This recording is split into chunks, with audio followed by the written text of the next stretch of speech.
Assalamualaikum warahmatullahi wabarakatuh. Saya Rihan Rahim Hidayat dengan nomor induk mahasiswa 120 40 312649. Saya mahasiswa semester 1, mahasiswa komunikasi Universitas Islam Sultan Syarif Qasim Riau. Baiklah, di sini saya akan menyajikan materi yang berjudul Syirik pada Zaman Modern.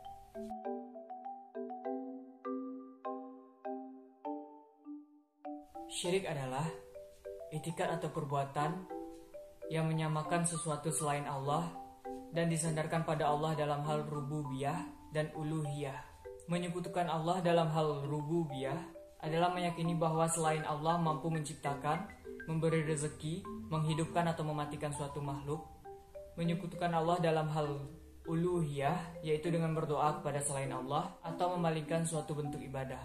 Menurut Ibnu Mansur, kata syirik berasal dari kata fi'il maddi, yaitu syarakah, yang bermakna bersekutu dua orang. Misalnya seseorang berkata a'asyraka billah, yaitu artinya bahwa dia sederajat dengan Allah Subhanahu wa ta'ala.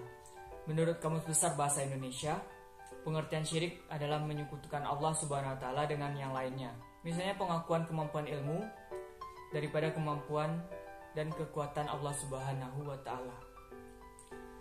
Selanjutnya peribadatan selain kepada Allah Subhanahu wa ta'ala dengan menyembah patung, tempat-tempat keramat atau kuburan, dan kepercayaan terhadap keampuhan peninggalan-peninggalan nenek moyang yang diyakini menentukan dan mempengaruhi jalan kehidupan.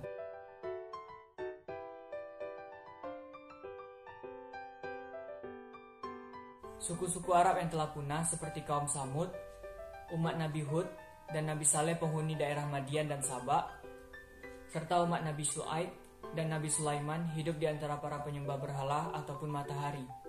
Beberapa peneliti berpendapat bahwa keberhalaan tumbuh akibat penghormatan dan takzim berlebihan, serta keinginan untuk mengabdikan kenangan terhadap tokoh-tokoh besar.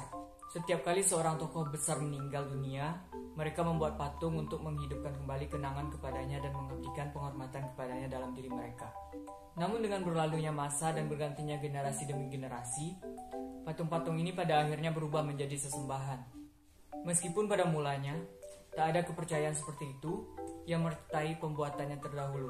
Menurut Yusuf Qaradawi, dalam Hakikat Tauhid dan Fenomena Kesyirikan, syirik yang pertama kali terjadi di bumi adalah syirik kaum Nabi Nuh alaihissalam. Penyebabnya adalah gulu atau berlebihan terhadap orang-orang saleh.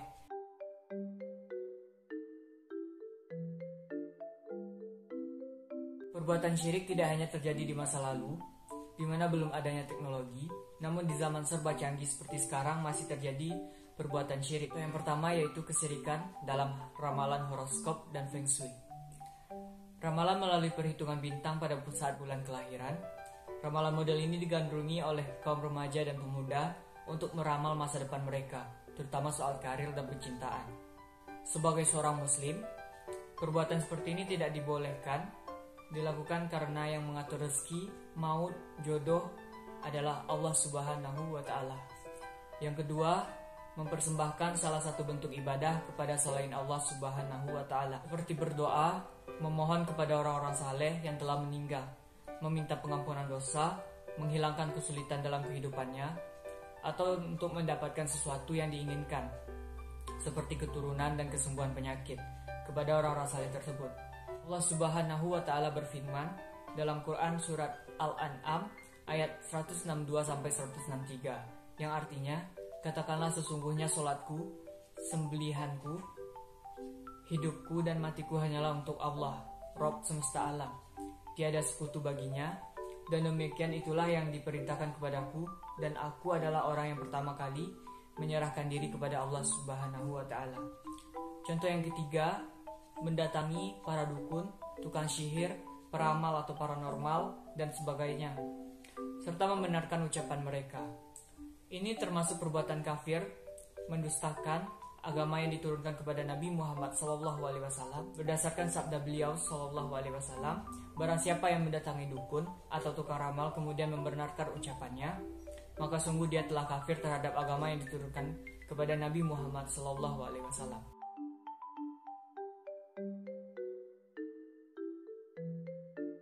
Dampak dari kesyirikan yang pertama adalah perbuatan zalim.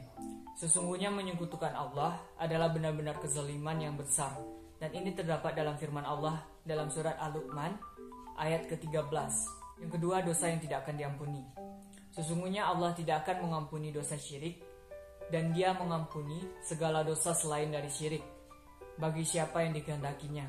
Barang siapa yang mempersekutukan Allah, maka sungguh ia telah berbuat dosa yang besar. Quran Surat An-Nisa ayat ke-48. Menurut Profesor Dr. Haji Muhammad Quraisy Shihab dalam tafsir Al-Misbah, ayat di atas menunjukkan bahwa perbuatan syirik merupakan dosa yang besar. Ketiga, yaitu tempatnya di neraka. Sesungguhnya orang yang mempersekutukan sesuatu dengan Allah Subhanahu wa Ta'ala, maka Allah pasti mengharapkan surga kepadanya, dan tempatnya ialah di neraka. Tidaklah ada bagi orang-orang zalim itu seorang penolong. Ini terdapat dalam Quran Surat Al-Maidah ayat ke-72 dan firman Allah Subhanahu wa Ta'ala yang lainnya, sesungguhnya orang-orang kafir itu dari golongan ahli kitab, dan orang-orang musyrik akan masuk ke neraka jahanam. Mereka kekal di dalamnya, mereka itu adalah seburuk-buruk makhluk. Quran Surat Al-Bayyinah ayat ke-6. Dampak selanjutnya yaitu menghapuskan pahala. Seandainya mereka telah mempersekutukan Allah, niscaya lenyaplah dari mereka amalan-amalan yang telah dikerjakan oleh mereka, dituliskan dalam Quran Surat Al-An'am ayat ke-88.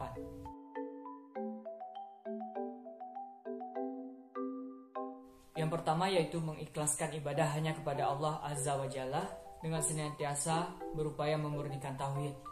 Yang kedua, menuntut ilmu syar'i. Yang ketiga, mengenali dampak kesyirikan dan menyadari bahwasanya syirik itu akan menghantarkan pelakunya kekal di dalam jahanam dan menghapuskan amal kebaikannya. Mungkin hanya itu materi yang dapat saya sampaikan. Terima kasih. Assalamualaikum warahmatullahi wabarakatuh.